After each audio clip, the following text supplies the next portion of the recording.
Selamat pagi, kita bersama lagi dalam Ruang Bicara yang dibawakan kepada anda di Bernama TV dan sudah pastilah hari ini juga kita memilih satu topik yang saya kira cukup menarik sebenarnya untuk kita sembang-sembang bersama dengan tetamu yang cukup istimewa yang sudah pun berada di studio Ruang Bicara ini. Tapi sebelum itu mungkin menarik jugalah kalau kita tumpukan dulu perhatian kita buat seketika kepada satu isu yang juga sebenarnya mendapat perhatian masyarakat ketika ini.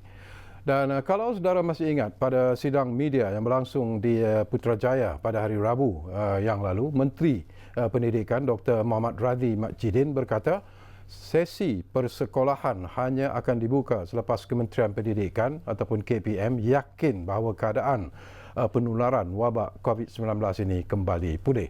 Dan pengumuman berkaitan dengan perkara ini akan dibuat sekurang-kurangnya 2 minggu lebih awal.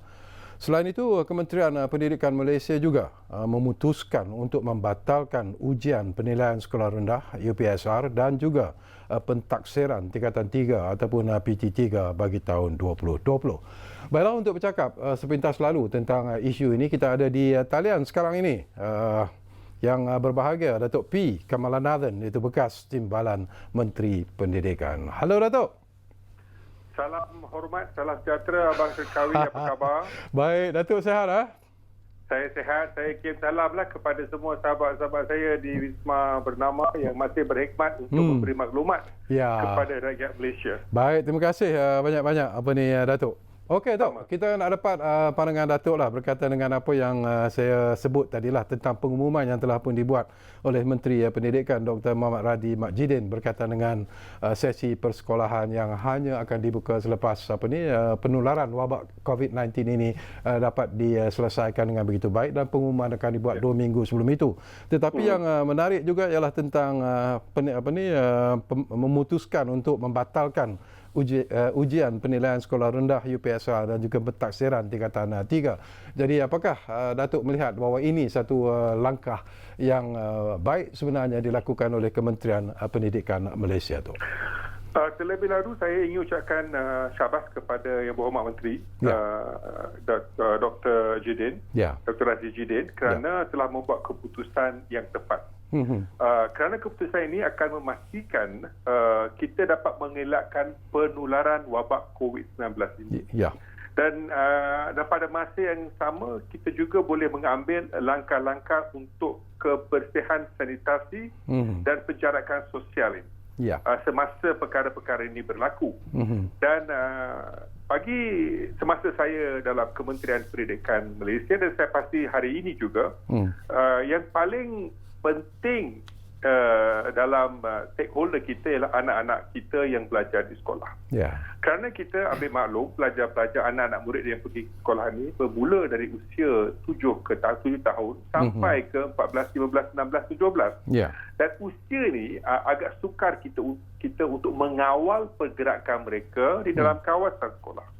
Maka saya pasti dengan keputusan ini kita akan dapat mengurangkan penularan dan mengelakkan penularan wabak COVID-19 ini. Dan saya ucapkan syabaslah kepada Kementerian Pendidikan Malaysia, khususnya Yang Berhormat Menteri Dr. Radhi Jidin dan juga semua sahabat-sahabat saya, bekas rakan setugas saya di Kementerian Pendidikan Malaysia yang memang peka dan memahami keperluan sebenarnya anak-anak murid kita di sekolah. Okey. Reaksi dan juga komen Datuk apabila Kementerian Pendidikan Malaysia mengambil keputusan untuk membatalkan UPSR dan juga ujian PT3 pada tahun ini. Apakah Datuk melihat ianya akan memberi impak ataupun kesan sebenarnya dari segi pencapaian pelajar, kemasukan ke sekolah asrama penuh, sekolah teknik dan sebagainya, Datuk? Sudah pasti ianya akan memberi kesan kepada pelajar. Namun, saya pasti dengan kebijaksanaan dan kepimpinan tertinggi Kementerian Pendidikan Malaysia dan pegawai-pegawai, mereka dapat menentukan satu mekanisme yang boleh diguna pakai dan boleh diterima oleh Kementerian Pendidikan Malaysia. Ya. Dan harapan saya ialah ibu bapa harus memberi kerjasama dan sokongan sepenuhnya. Kerana apa yang kita lalui sekarang merupakan satu perkara yang tidak pernah dilalui oleh mana-mana sekolah dalam dunia ini. Ya. Ini satu situasi yang baru. Tiada siapa yang mempunyai pengalaman untuk bagaimana kita dapat melaksanakan apa yang patut dilaksanakan. Tetapi apa yang kita harus ambil maklum ialah Kementerian Pendidikan Malaysia sejak awal lagi semasa zaman Yang Amat Berhormat Perdana Menteri kita Tan Sri Muhyiddin Yassin menjadi pada masa itu Menteri Pendidikan telah pun mengamalkan sistem pendidikan anjakan pendidikan untuk pembelajaran abad ke-21. Maka Kementerian Pendidikan Malaysia mempunyai pelbagai aspek selain daripada peperiksaan bertulis. Kita ada contoh. Kita boleh mengadakan program-program atas talian. Kita boleh mengadakan program-program menggunakan Google Classroom dan sebagainya. Kita juga baru-baru ini dengar pelbagai syarikat-syarikat swasta, contohnya YTL Foundation atau YTL Communication telah memberikan satu insentif khas penggunaan telefon bimbit percuma kepada pelajar-pelajar B40. Semua ni sekiranya dapat dipakai guna dan juga harus kita katakan Kementerian Pendidikan juga telah memulakan TV pendidikan dan mereka juga telah memberi pelbagai aktiviti. Saya harap pelajar-pelajar dapat menggunakan konsep-konsep yang ada, bagaimana mereka dapat menyesuaikan diri dan untuk memastikan mereka kita dapat membuat satu saringan aktiviti-aktiviti pelajar. Ini dapat dilakukan dari masa ke masa. Ya, okey. Soalan saya yang terakhir, nak berkongsi pandangan dan juga pendapat Datuk lah. Kita juga difahamkan bahawa peperiksaan SPM dan juga STPM akan dianjak ke tahun hadapan di awal tahun dan juga di pertengahan tahun. Jadi ini bererti bahawa kalau peperiksaan SPM itu akan ada 2 peperiksaan SPM yang akan berlangsung tahun depan lah, di awal tahun dan di penghujung tahun. Ada juga yang memberi pandangan dan juga pendapat, tidakkah ini akan memberi tekanan kepada guru-guru yang mungkin terlibat dengan pelajar-pelajar di tingkatan 5 dan juga di tingkatan 6 khususnya tu? Secara jujurnya Abang Syarkawi, memang guru-guru akan merasa beban.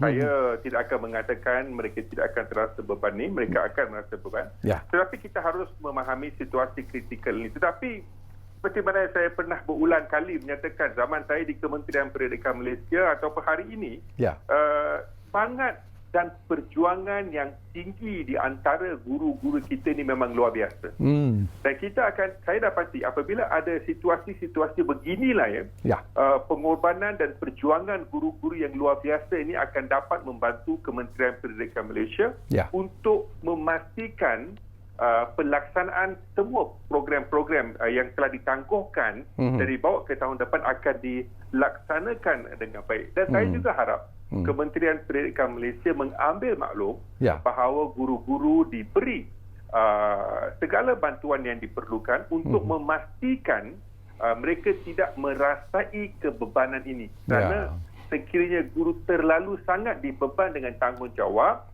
maka kita mungkin akan ada masalah. Tapi saya pasti kebijaksanaan Menteri Pendidikan, timbalan-timbalan dia dan juga pegawai-pegawai di Kementerian Pendidikan Malaysia akan dapat mengatasi dan mencari satu mekanisme PDP yang holistik yang mana kita dapat membantu guru-guru meringankan beban mereka. Okey, terima kasih banyak-banyak kepada yang berbahagia, Datuk P. Kamalanathan, iaitu bekas Timbalan Menteri Pendidikan, kerana sudi bersama kita walaupun secara ringkas di ruang bicara ini, dan mungkin di masa-masa akan datang tu kita boleh duduk di ruang bicara ini untuk bercakap tentang isu ini. Jadi terima kasih sekali lagi, dan jangan lupa Datuk take care dan jaga kesihatan ya Datuk ya. Kita jumpa lagi bersama dengan Datuk P. Kamaluddin di masa-masa yang akan datang. Baiklah, apa kata kalau kita berehat dulu buat seketika dan anda jangan ke mana-mana. Kembali semula sebentar saja lagi bersama kami di Ruang Bicara ini yang kami bawakan kepada anda tentunya mana lagi kalau bukan Bernama TV. Kita jumpa lagi selepas ini.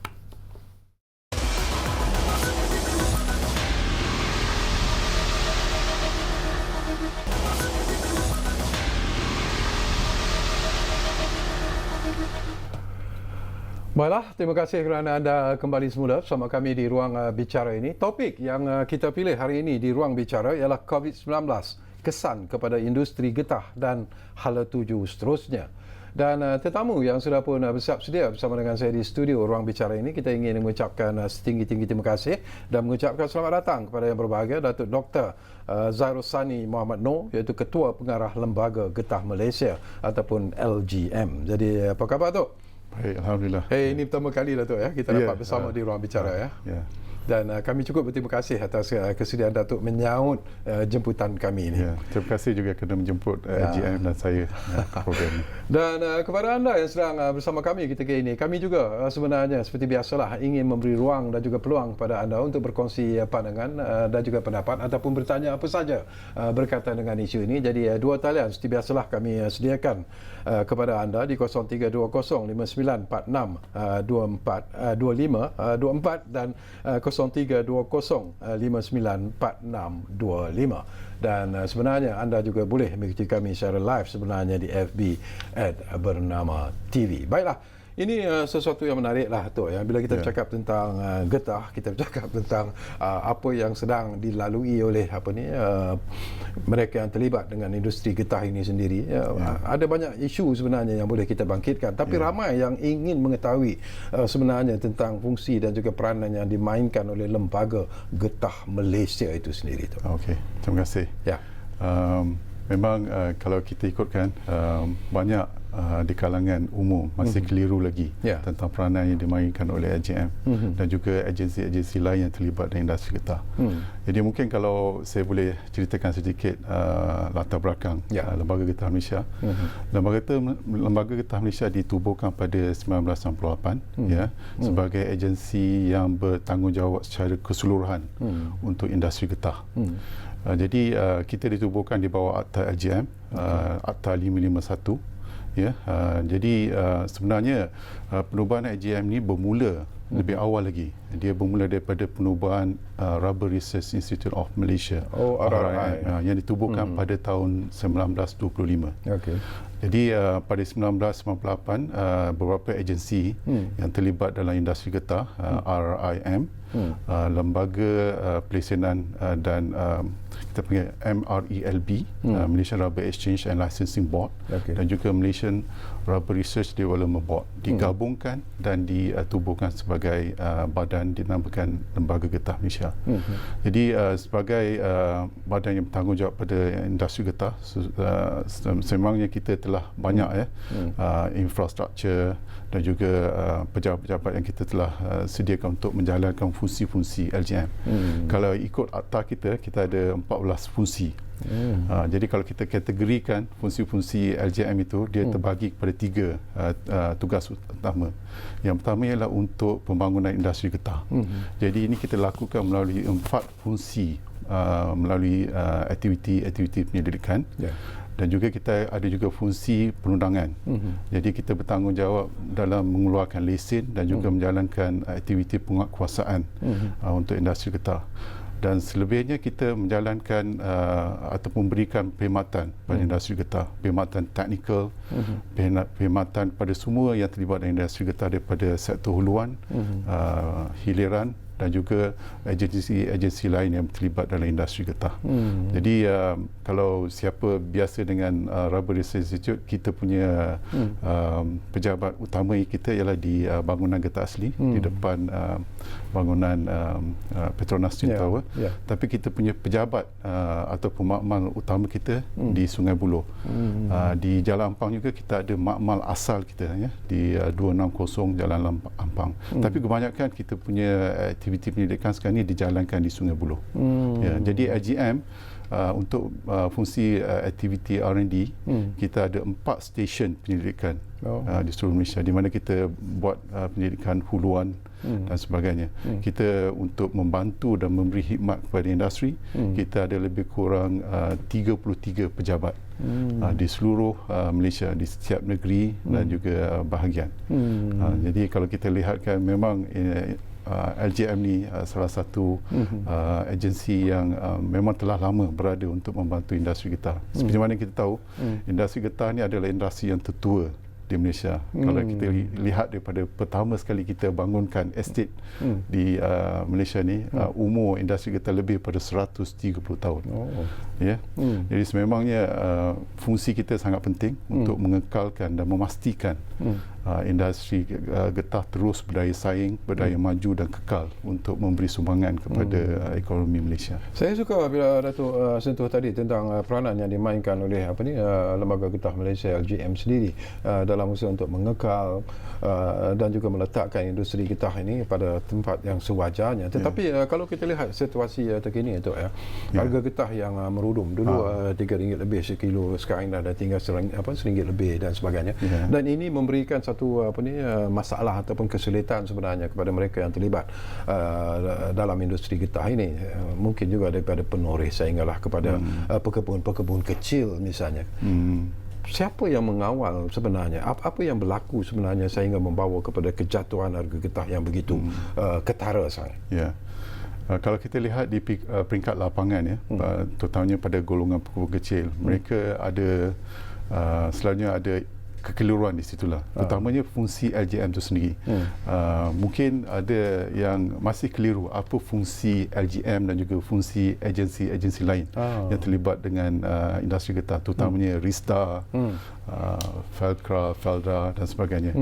Jadi saya nak maklumkan di sini, tujuan ataupun fungsi utama LGM adalah untuk membangunkan teknologi dasar dan juga strategi untuk industri getah. Jadi melalui fungsi ataupun aktiviti R&D kita, kita akan pindahkan teknologi ataupun produk-produk kita kepada industri yang berkaitan. Jadi untuk RISDA terutamanya, kita akan pindahkan teknologi-teknologi pada sektor huluan. Ya, jadi fungsi kita adalah membangunkan teknologi dan kita pindahkan kepada RISDA, dan pihak RISDA akan memindahkan teknologi tersebut kepada pekebun kecil. Jadi LGM tidak ada fungsi secara terus kepada pekebun kecil. Jadi inilah selalunya berkaitan dengan harga getah dengan jadi mereka kata siapa yang mengawal harga getah, RISDA, LGM ataupun kerajaan. Tapi untuk makluman semua, fungsi kawalan getah ni bukan di bawah fungsi-fungsi LGM. Harga getah tidak dikawal oleh LGM atau mana-mana agensi yang terlibat dalam getah ataupun pada pihak kerajaan. Harga getah ini dikawal oleh pasaran dunia. Itu kita kena faham. Jadi sebagai komoditi yang utama di dunia, ada banyak faktor yang menyebabkan harga getah turun dan naik. Secara umumnya kalau kita lihat sejarah industri getah ni, memang harga getah ni akan turun naik. Dia ada kitarannya. Jadi kalau untuk sekarang ni, kalau kita nak cakap untuk tahun 2020-2021, memang dia adalah pada kitaran rendah. Harga getah kita rendah. Selain daripada faktor penularan COVID-19 menyebabkan bukan saja Malaysia tapi seluruh dunia terlibat dalam kawalan COVID-19 ini. Jadi sektor getah yang terutama yang terjejas adalah sektor pengangkutan. Jadi kalau kita lihat sektor pengangkutan menggunakan banyak tayar. Untuk makluman semua, di seluruh dunia kita hasilkan lebih kurang 14 juta tan getah asli. Dia dihasilkan lebih kurang oleh 23 negara peluang getah asli di seluruh dunia. 75% daripada getah yang dihasilkan di seluruh dunia adalah untuk pembuatan tayar. Jadi kita lihat impak sektor pengangkutan dan tayar kepada kepada harga getah. Jadi bila berlaku isu COVID ini, sektor pengangkutan dibekukan, jadi tidak ada pengangkutan. Jadi penggunaan tayar berkurangan. Jadi permintaan itu akan turun. Jadi untuk tempoh ni agak unik. Selain daripada COVID, kita ada juga isu harga minyak. Ya. Yang jatuh juga. Harga minyak jatuh. Untuk makluman semua, bila kita cakap mengenai industri getah, dia sebenarnya ada dua komponen. Satu ialah komponen getah asli dan juga komponen getah sintetik. Ya. Selalunya pengeluaran getah sintetik dan getah asli adalah sama banyak. Kalau kita lihat pada tahun 2019, jumlah pengeluaran getah asli lebih kurang 14 juta tan. Pengeluaran getah sintetik lebih kurang itu juga 14 juta tan. Selalunya apa berlaku ialah dalam pembuatan industri getah, bergantung kepada produk yang kita akan hasilkan tu, kita boleh menggunakan kedua-dua getah asli ataupun getah sintetik. Getah sintetik dihasilkan daripada sumber petroleum, daripada minyak. Ya. Jadi kalau harga minyak jatuh, harga sintetik akan jatuh juga. Jadi orang akan ataupun industri akan beralih kepada getah sintetik. Pada waktu yang sama, dia akan menyebabkan permintaan kepada getah asli turun. Tapi dari segi kualiti sama antara getah sintetik dengan getah asli. Okey. Getah sintetik dan getah asli dia ada kelebihan dan kekurangan untuk kedua-duanya. Sebab tu untuk pembuatan produk-produk kan, kita akan gabungkan kedua-dua. Tapi tidak nafikan ada setengah-setengah produk memang kita akan gunakan getah asli saja. Contohnya kita punya surgical glove. Kita tak boleh gunakan getah-getah lain. Yang paling bagus sekali adalah getah asli. Ya, sebab ada ciri-cirinya. Okey, kita akan sambung lagi nanti Datuk, saya difahamkan. Kita dah pun ada pemanggil di talian sekarang ini, Encik Abdullah Osman dari Seremban, Negeri Sembilan. Sudah pun ada di talian kita sekarang ini. Assalamualaikum, Encik Abdullah. Waalaikumsalam. Ada dua perkara lah. Okey. Pertama sekali Datuk, tentang sekarang ni ada COVID-19 tu kan? Ya. Agaknya lepas COVID-19 ni mungkin dunia akan cari getah kita. Kerana nak buat sarung tangan dan pelbagai lagi lah. Dan tentang ini lagi satu ialah tentang harga getah ni terlampau murah sangat sehingga lebih 1 kilo. Jadi pekebun ni memang merungut lah. Kalau sehari hanya dapat RM10, RM20, macam mana dia orang nak survive. Terima kasih. Okey, terima kasih banyak-banyak Encik Abdullah Osman dari Seremban, Negeri Sembilan. Dua persoalan yang mungkin persoalan yang kedua tu kita dah bincang tadi sebenarnya tu. Tapi yang pertama itu, bila kita bercakap tentang COVID-19 yang sedang wabak yang sedang melanda sekarang inilah, dan Datuk pun sentuh tadi sebentar lalu tu, permintaan untuk glove tu meningkat dan sebagainya. Tidakkah itu akan melonjakkan harga getah di pasaran antarabangsa? Ya, betul. Jadi kalau kita lihat industri getah, terutamanya sektor sarung tangan ini memang berkembang sejak awal 80-an di Malaysia. Ia berpuncanya sebab penyakit juga. Pada waktu itu, pada tahun 80-an kita ada penyakit AIDS kan. Jadi pada situlah kita punya sektor sarung tangan getah di Malaysia berkembang. Sehinggalah sekarang ini kita menjadi pengeluar terbesar di dunia.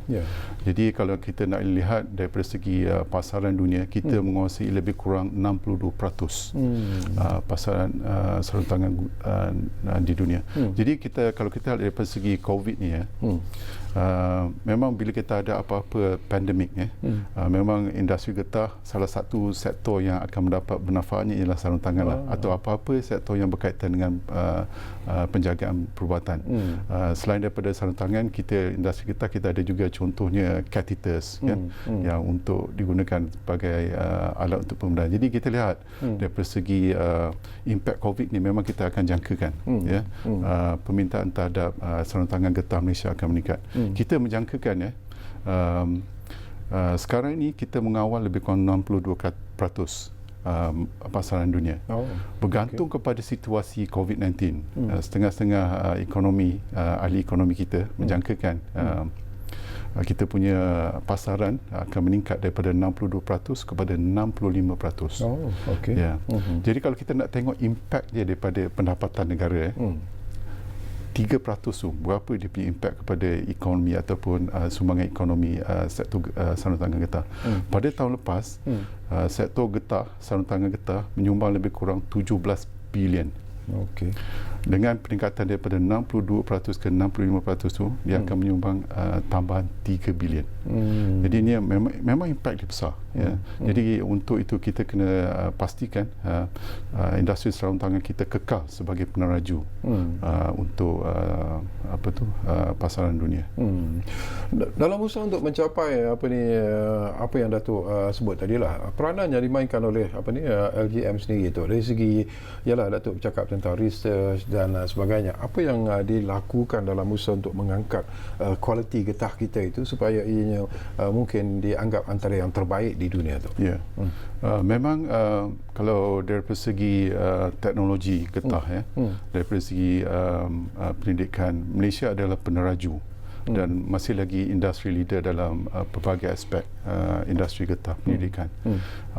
Pada peringkat awalnya kita bangunkan beberapa teknologi. Yang pertama kita katakan teknologi standard Malaysian rubber. Dengan pembangunan teknologi SMR ni, standard Malaysian rubber ni, Malaysia telah jadi peneraju dari segi pengeluaran getah berkualiti dunia. Jadi SMR ni sekarang ini dijadikan sebagai benchmark ataupun alas tanda untuk negara-negara lain di seluruh dunia untuk menghasilkan getah berkualiti seperti Malaysia. Selain daripada itu, kita juga selain daripada menghasilkan getah SMR sebagai getah mentah untuk sektor hiliran, kita jalankan banyak aktiviti pendidikan untuk mengembangkan kepelbagaian penggunaan getah. Jadi itu salah satu punca, walaupun kita nampak industri getah ini akan terkesan oleh berbagai faktor terutama COVID. Ada sektor-sektor yang mendapat manfaat. Ini bukan secara coincidence, tapi memang bila kita pelbagaikan penggunaan getah, jadi product diversification jadi kalau ada impact kepada ekonomi, kita pastikan disebabkan penggunaan getah tu yang luas, ada sektor yang boleh selamatkan industri getah. Jadi pada waktu ini untuk situasi COVID-19, harga getah rendah, penyelamat untuk industri getah adalah sektor sarung tangan Malaysia. Jadi kalau kita lihat kita punya industri getah kita selalunya akan berkembang lebih kurang 5 ke 6% setiap tahun. Jadi untuk sektor sarung tangan saja, tahun ini kita menjangkakan disebabkan kesan COVID-19 ni, sektor ni akan berkembang 5% hingga ke 25%, bergantung kepada situasi COVID-19. Jadi itulah. Jadi tujuan kita ialah daripada segi bukan saja menghasilkan getah berkualiti daripada peringkat huluan pendidikan dan hiliran. Jadi kita cuba pelbagaikan. Bila kita pelbagaikan, jadi sektor kita akan kekal kuat. Okey, kita ambil satu lagi panggilan yang ada di talian sekarang ini. Ridwan dari Pulau Pinang sudah pun ada di talian kita. Assalamualaikum tuan. Ya, salam. Ya, silakan. Saya pergi pada soalan lah. Ya. Apa persaingan harga getah kan dengan Indonesia? Bagaimana apa cara untuk mengatasi isu ni dari segi harga? Okey, yang kedua, nak dipastikan saya nampak kawasan tanaman getah kita tengok kan. Akan pupus lah. Adakah Malaysia akan mendedikkan kawasan penanganan getah disunkan sebagai tanaman getah dan supaya bila kawasan ini bila tersebut telah didedikkan sebagai tanaman getah, kawasan ini tak boleh dibangunkan dengan ini sekarang ni bila dia orang nak membangun majlis pemadaran akan letak macam tu, jadi hal-hal pembangunan perumahan dan komersial tidak boleh dibangunkan kawasan tu apabila kita akan mendedikkan kepada majlis pemadaran. Terima kasih. Baik, terima kasih banyak-banyak Ridwan dari Pulau Pinang. Dua soalan yang bagi saya menarik sebenarnya. Soalan pertama itu ialah tentang saingan harga getah. Kita dikatakan kita kena compete dengan negara lain seperti Indonesia, Thailand dan sebagainya. Jadi apa yang sebenarnya kita perlu lakukan dalam usaha untuk supaya kita memenangi dalam saingan ini sebenarnya dalam bahasa yang mudah tu? Terima kasih. Soalan tadi itu memang sangat menarik. Memang kita punya, itulah sebenarnya tujuan utama penubuhan Lembaga Getah Malaysia untuk kita pastikan industri getah kita kekal berdaya saing dan berdaya maju. Jadi kita lihat sekarang ni dari segi sokongan kita kepada industri getah, salah satu fungsi utamanya kita ialah untuk menjalankan penyelidikan. Jadi penyelidikan kita akan sentiasa hasilkan teknologi baru untuk mengurangkan kos pengeluaran kita. Jadi untuk setiap kilo getah SMR yang kita hasilkan itu memang kita perlu sedar kita akan bersaing dengan negara-negara peluang yang baru di seluruh dunia. Jadi untuk itu kita kena pastikan kita gunakan teknologi yang kita ada untuk memastikan getah kita akan bersaing daripada segi kualiti. Jadi sebab tu kita sekarang ni untuk getah SMR kita memang ada satu sistem kita panggil quality system, SMR certification system.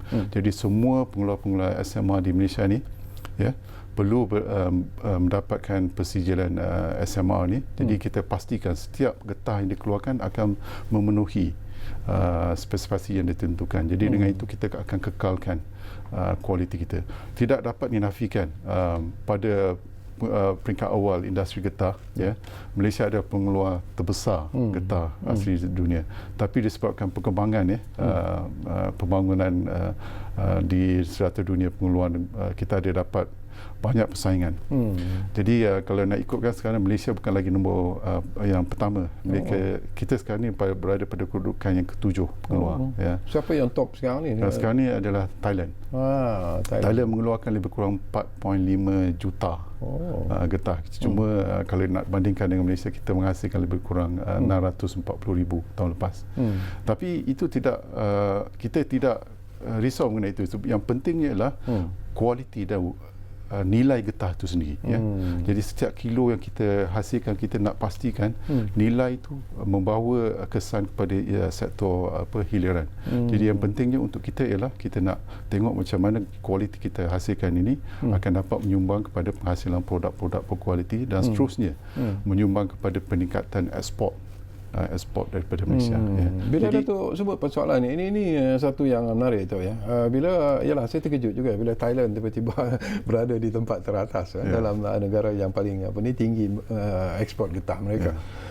Apakah ini seperti apa yang disebut oleh Ridwan tadilah, pemanggil dari Pulau Pinang tadi. Sekarang ini sudah pun ada disebut-sebut bahawa mungkin kita tak nak lagi menumpukan perhatian kepada tanaman getah. Mungkin kita terpaksa mencari tanaman-tanaman lain yang mungkin boleh memberi keuntungan kepada peladang-peladang, kepada petani-petani, kepada mereka yang peladang-peladang kecil terutamanya.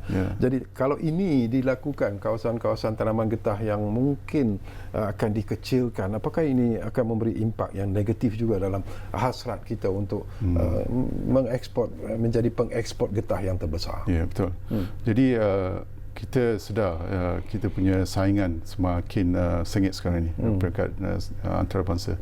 Jadi pada peringkat kerajaan, pada peringkat pembangunan polisi, kita telah iktiraf getah ini adalah sebagai industri strategik.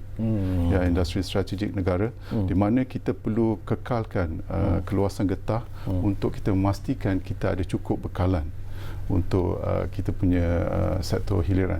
Jadi melalui polisi yang kita telah bangunkan untuk industri getah, pada waktu ini kita punya keluasan tanah, keluasan kebun getah di Malaysia adalah sejumlah lebih kurang 1.08 juta. Jadi pada peringkat dasar kerajaan kita nak pastikan kita kekalkan keluasan tanah ni untuk pengeluaran getah. Sebab kalau kita lihat, kita perlu pastikan kita ada cukup bahan mentah untuk kita bekalkan kepada sektor hiliran kita. Kita tak boleh bergantung 100% ataupun 100% kepada bekalan luar. Jadi sebab itulah kita kena lihat daripada segi sektor komoditi keseluruhannya. Sekarang ni kita dah ada komoditi-komoditi lain, kelapa sawit, koko dan sebagainya. Jadi sekarang ni pada peringkat kementerian kita perlu pastikan kawasan yang sesuai untuk getah kita kekalkan sebagai kawasan getah. Okey, kalau itu tujuan yang ingin dicapai, bagaimana dengan bantuan dan juga insentif yang akan diberikan? Apakah LGM sendiri sedang merangka ataupun sudah ada bantuan untuk mereka, Datuk? Jadi kita tahu bila kita kekalkan katalah 1 juta hektar penanaman getah. Jadi kita akan di Malaysia ni kita ada lebih kurang 400 ya, 400 ribu lebih pokok kecil. Secara tepatnya kita ada 457 ribu pokok kecil berdaftar dengan kita. Jadi ini adalah tanggungjawab sosial yang sangat penting untuk kita untuk memastikan pokok kecil kita mendapat pendapatan yang stabil ya. Jadi untuk itu kita sedar harga getah akan turun naik bergantung kepada pasaran dunia. Jadi kerajaan ingin memastikan pokok kecil terus menoreh walaupun harga getah rendah. Jadi bagaimana kita buat ialah kita sediakan satu mekanisme untuk kita menyokong harga getah. Jadi kita pada tahun 2015 bila kita sedar kitaran harga ni, kita nak membangunkan satu mekanisme di mana kita boleh ada penyelesaian jangka masa panjang. Jadi pada 2015 kita telah cadangkan kepada kerajaan untuk menyediakan satu skim kita panggil insentif pengeluaran getah, IPG. Ya. Jadi pada peringkat IPG ni kita perlu sedar dia adalah satu skim yang kita panggil insentif ya. Dia bukan subsidi atau sebagainya. Jadi caranya ialah bila harga getah turun di bawah satu paraf yang kita panggil activation price ya. Jadi kita akan bayar perbezaan kepada pengucil. Ya. Jadi pada waktu ini IPG diaktifkan bila harga peringkat ladang turun lebih rendah daripada RM2.5. Kalau kita lihat hari ini harga cut plum ya atau getah scrub di ladang adalah lebih kurang RM1.60, RM1.70. Jadi jika pokok kecil berdaftar dengan kita ya, mereka perlu berdaftar sebagai pokok kecil berdaftar yang pada waktu ini kita ada sediakan kad ya. Ini yang Datuk sebut tadi ni ya, kad pokok kecil. Jadi pokok kecil perlu mendaftar sebagai pokok kecil berdaftar. Jadi dengan kad ini mereka boleh memohon IPG ini ya. Ya. Jadi IPG ini seperti mana yang kita maklumkan dia akan membantu pokok kecil turun ataupun terus menoreh walaupun harga getah. Jadi macam kita bincangkan tadi, walaupun harga pada peringkat ladang RM1.70, tapi sebenarnya dengan tuntutan IPG ini harga getah disokong akan kekal pada RM2.5. Tapi masih ramai tak lagi yang pekebun kecil yang tidak mendaftar dalam PAPG ni? Kita menjangkakan pada waktu ini kita telah mendaftar lebih daripada 90% pekebun kecil kita yang tadi berjumlah 474,000 pekebun kecil. Mungkin ada yang di kawasan pedalaman yang masih belum mendaftar. Tapi kita punya isu untuk IPG ni lah sebenarnya kita maklum dia adalah sistem insentif. Jadi pekebun kecil perlu memohon ya. Jadi pada peringkat kita sekarang ni macam mana kita nak mempromosikan supaya pekebun kecil memohon IPG ni. Jadi pada peringkat awal ni kita dapat banyak isu terutamanya daripada segi tuntutan sebab pekebun kecil pada hujung bulan perlu memohon IPG ni. Jadi mereka perlu isi borang dan borang itu perlu dihantar kepada pejabat LJM. Kita nampak banyak isu pada peringkat awal tapi kita telah bekerjasama dengan pelbagai agensi yang terlibat dengan getah. Contohnya RISDA. RISDA ada hampir 200 pejabat.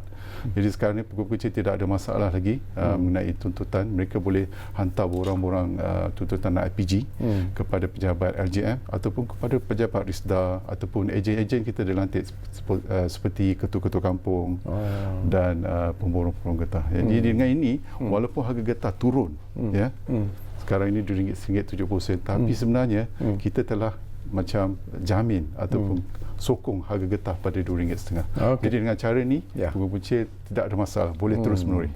Okey, kita rehat dulu buat seketika Datuk, dan kepada anda jangan ke mana-mana, kembali semula sebentar saja lagi semula bersama kami di ruang bicara ini, dan dua talian itu masih lagi kami kekalkan kepada anda untuk membolehkan anda bertanya apa saja berkaitan dengan isu yang sedang kita bincangkan hari ini di ruang bicara, iaitu COVID-19, kesan kepada industri kita dan hala tuju seterusnya. Kita rehat dulu.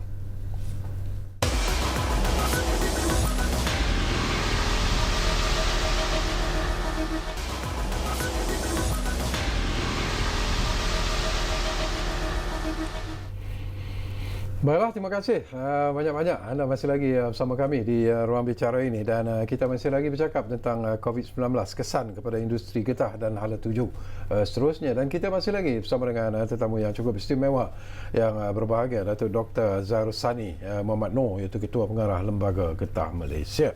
Baik, satu isu juga yang menarik nak dapatkan pandangan Datuk lah. Ini sebelum ini kami sempat juga lah bertemu dengan menteri di Kementerian Perusahaan Perdagangan dan Komoditi, dan beliau juga menyarankan mungkin ada cara sebenarnya di mana pekebun-pekebun kecil getah ini mungkin boleh keluar daripada masalah yang mereka hadapi sekarang ini disebabkan oleh jatuhnya harga getah di peringkat global. Mungkin tanaman-tanaman kontan perlu dilakukan. Itu pun ada suggestion yang dibuat oleh banyak pihak sebenarnya. Malah ada yang mencarangkan ialah sementara jangan mengharapkan 100% kepada menoreh getah saja, tetapi tanaman-tanaman kontan itu mungkin dapat diwujudkan ataupun ditanam di ladang-ladang kecil mereka. Pandangan Datuk macam mana? Memang kalau kita lihat sekarang dengan harga getah yang agak rendah sekarang ni, walaupun kita telah gunakan IPG untuk menyokong,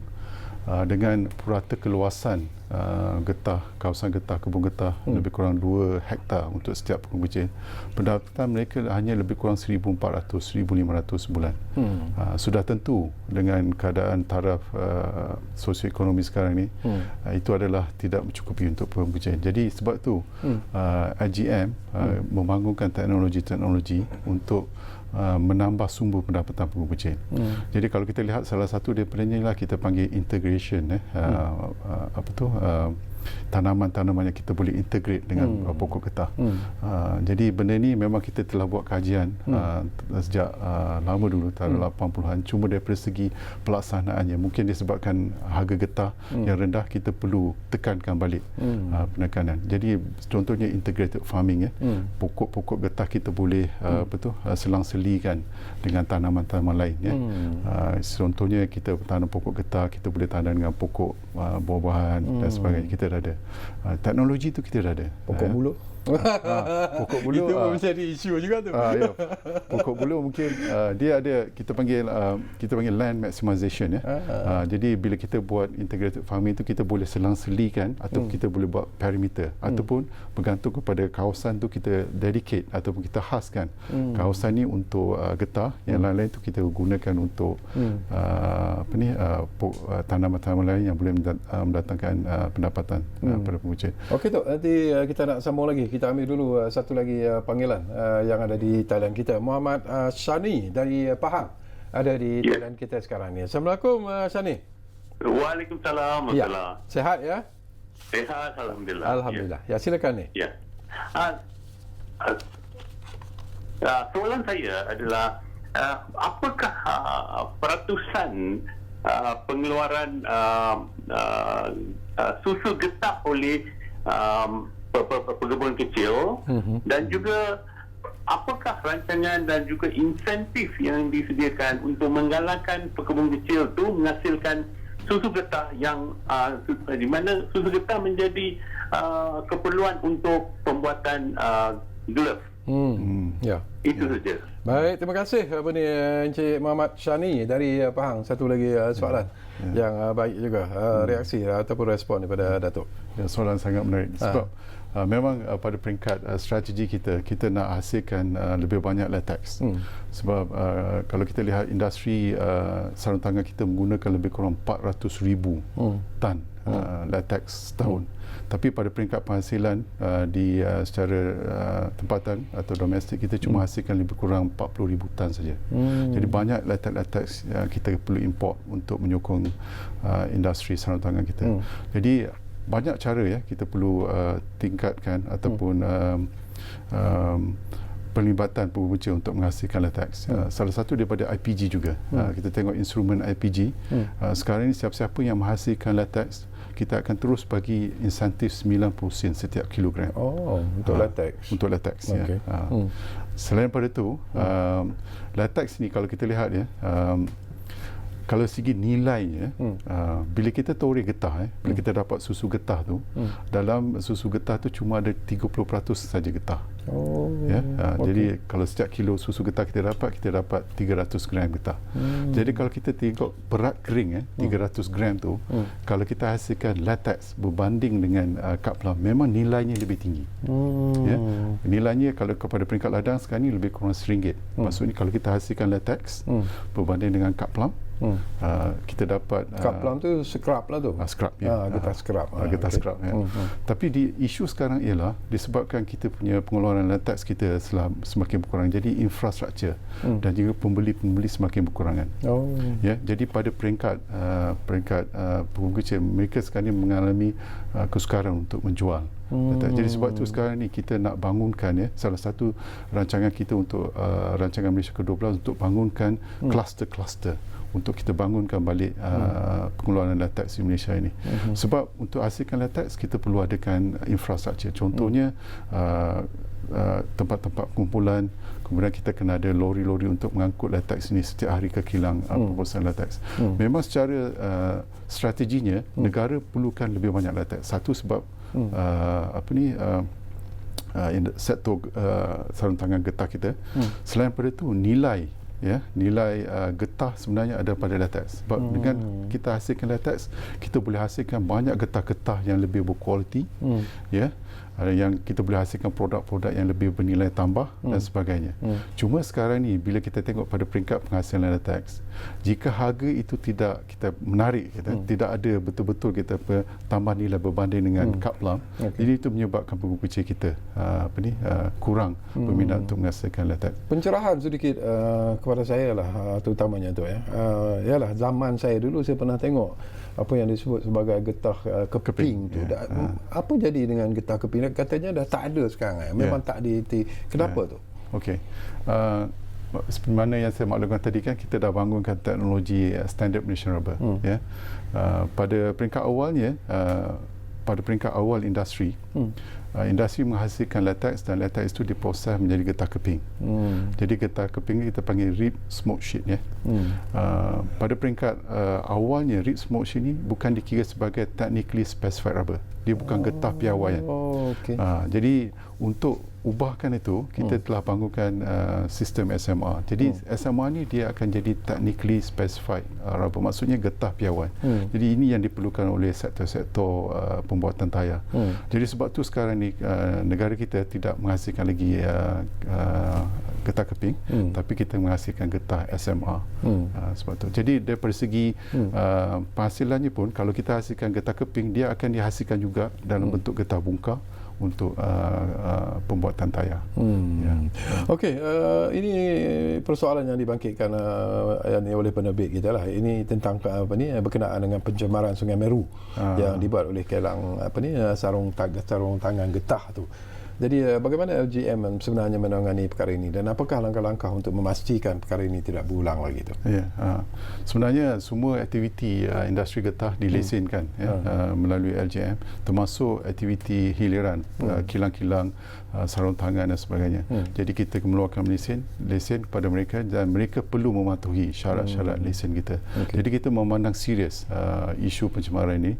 Jadi kita sekarang ini sedang bekerjasama dengan jabatan LS kita untuk kita memantau supaya perkara ini tidak berulang lagi.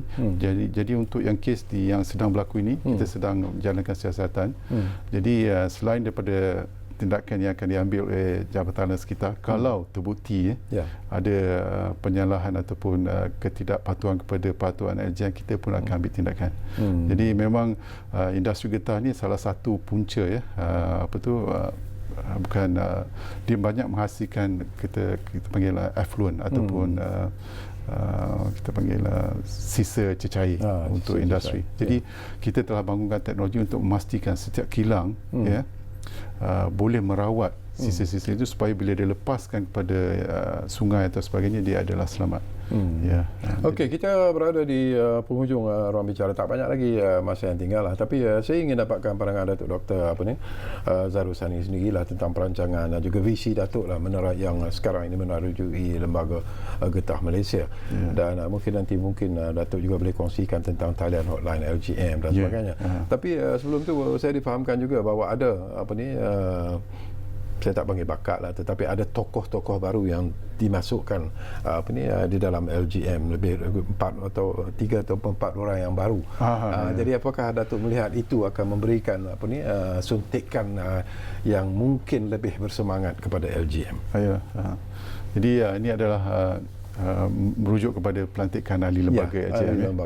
Okey, memang sekarang ni kita telah menerima pelantikan 4 orang ahli lembaga pengarah AJM yang baru dan juga pengurusi AJM sendiri yang baru. Jadi kita berharap dengan pelantikan yang baru ni kita akan dapat sumbangan atau idea daripada segi dasar dan perancangan untuk AJM. Jadi kita memang melihat daripada segi pelantikan ahli lembaga sebagai satu perkara penting untuk AJM untuk kita memperkasakan polisi, pembangunan polisi untuk AJM. Jadi kita mengambil sikap positif terhadap pelantikan ini dan kita akan cuba lihat bagaimana sumbangan ahli lembaga pengarah dapat membantu AJM. Okey, yang Datuk kongsikan talian hotline LGM tu? Oh ya, jadi di AJM kita terutamanya untuk tempoh PKP ni kita ada sediakan satu talian hotline kita boleh gunakan talian hotline ni untuk mengadu ataupun bertanyakan apa-apa masalah mengenai industri kita, terutamanya mengenai IPG atau sebagainya. Jadi nombor talian ni kalau saya rasa 1800 474 1-800-874. Jadi ini adalah untuk waktu bertugas rasmi untuk selepas ni kita boleh berhubung melalui kita sediakan 2 nombor WhatsApp. Okey. Jadi benda ni boleh dirujuk di laman web AJM dan kita ada juga Facebook dan sebagainya. Kita boleh rujuk untuk apa-apa saja pertanyaan mengenai industri kita. Dan saya juga sebelum kita berpisah, saya diberitahu ada lebih kurang 5 minit lagi tu. Ada lagi masa untuk kita sebenarnya. Secara peribadilah selaku Ketua Pengarah Lembaga Getah Malaysia lah. Apakah Datuk sebenarnya merasa yakin bahawa sebenarnya industri getah di negara kita ini ada masa depan yang baik sebenarnya, tetapi mungkin perlu ada perubahan dari segi minda di kalangan mereka yang terlibat dalam industri getah dan sebagainya. Jadi pandangan juga dan juga nasihat Datuk lah dalam usaha untuk mengembalikan industri getah ini ke tahap yang sebenarnya bagi Malaysia secara keseluruhannya. Terima kasih. Kalau kita lihat sebelum-sebelum ni banyak yang mengatakan dalam tempoh 30 tahun atau 20 tahun lepas mereka mengatakan industri getah ni adalah sunset industry. Maksudnya industri ni tak akan kekal lama untuk semua sektor huluan dan hiliran. Tapi kalau kita lihat daripada 1990 sampai sekarang industri kita berkembang secara purata 5 ke 6% setahun. Ini adalah industri yang paling cepat berkembang di Malaysia. Jadi kalau kita lihat pun daripada segi contributionnya pada 1990 kita punya ekspor lebih kurang 1.3 bilion macam tu. Sekarang kita punya ekspor 31 bilion. 1 bilion. Jadi kalau kita lihat memang jelas. Jadi untuk itu kita lihat secara keseluruhannya industri getah di Malaysia ni kalau kita lihat market share yang kita ada cuma 3% saja daripada keseluruhan nilai industri getah. Jadi saya melihat kita ada banyak lagi peluang untuk berkembang. Walaupun kita hanya menguasai lebih kurang 3%, kita boleh menyumbang 30 bilion. 40 bilion bila kita campur dengan kayu getah. Tapi kalau getah saja 31 bilion. Jadi kalau kita cuba bayangkan kalau kita boleh buat, kita boleh tingkatkan pasaran kita jadi 10%. Memang industri getah akan menyumbang banyak kepada ekonomi Malaysia. Jadi untuk tu kita kena pastikan pembangunan yang strategik untuk industri getah. Kita kena pastikan sebab nilai pada industri getah pada peringkat hiliran. Jadi kita kena pastikan sektor-sektor yang strategik yang berpeluang untuk menyumbang terus disokong.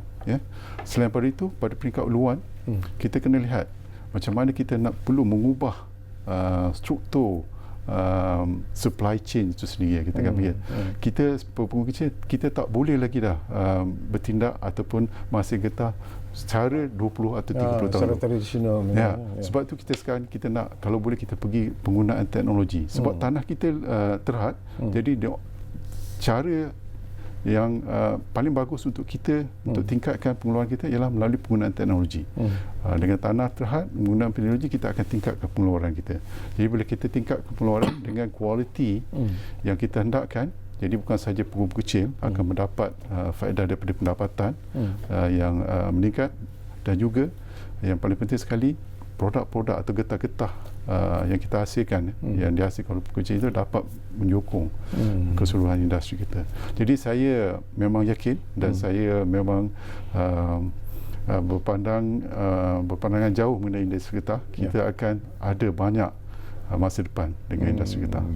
Baik, terima kasih banyak-banyak kepada yang berbahagia, Dato' Dr. Zarul Sani Muhammad Noor, kerana sudi bersama kita di ruang bicara ini, dan secara pribadinya saya cukup selesa dapat sembang bersama dengan Dato', dan insyaAllah mungkin di masa-masa akan datang kita duduk lagi di program ruang bicara ini, kerana mungkin ada lagi isu-isu yang ingin kita sentuh bila kita bercakap tentang industri getah dan hala tuju seterusnya, kerana ini merupakan sesuatu yang perlu sebenarnya untuk diperkatakan dari masa ke semasa. Terima kasih kepada anda yang menumpukan perhatian bersama kami di ruang bicara ini, dan seperti biasalah, insyaAllah ruang bicara akan terus berbicara bersama anda dari masa ke semasa. Kita jumpa lagi. Assalamualaikum. Terima kasih.